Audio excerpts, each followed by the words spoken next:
Head tartlased, leian end jõuluteel ikka ja jälle Tartu jõululinnast. Uisuväljaku nurgale jõudes aeglustub mu samm tahtmatult ja on tunne, et Raekoja tornis tiksuv kell käib justkui aeglasemalt.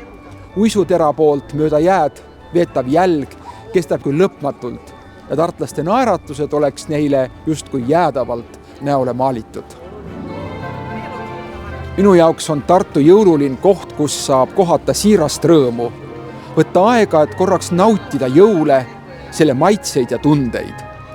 Pered tulevad siia nautima ühist aega ning loovad siin mälestusi, mida nende lapsed kannavad endaga kaasas terve elu ning taas loovad selle mälestuse ühel advendipäeval ja siis juba oma lastega.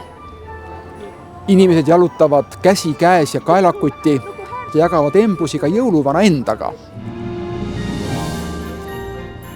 Just jõulude ajal tuletavad tartlased oma rõõmsate silmadega mulle kõige helgemalt ja selgemalt meelde, et me oleme siin üks Tartu pere.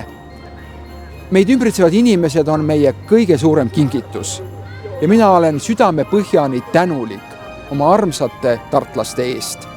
Soovin teile häid jõule ning ilusat vana aasta ärasaatmist.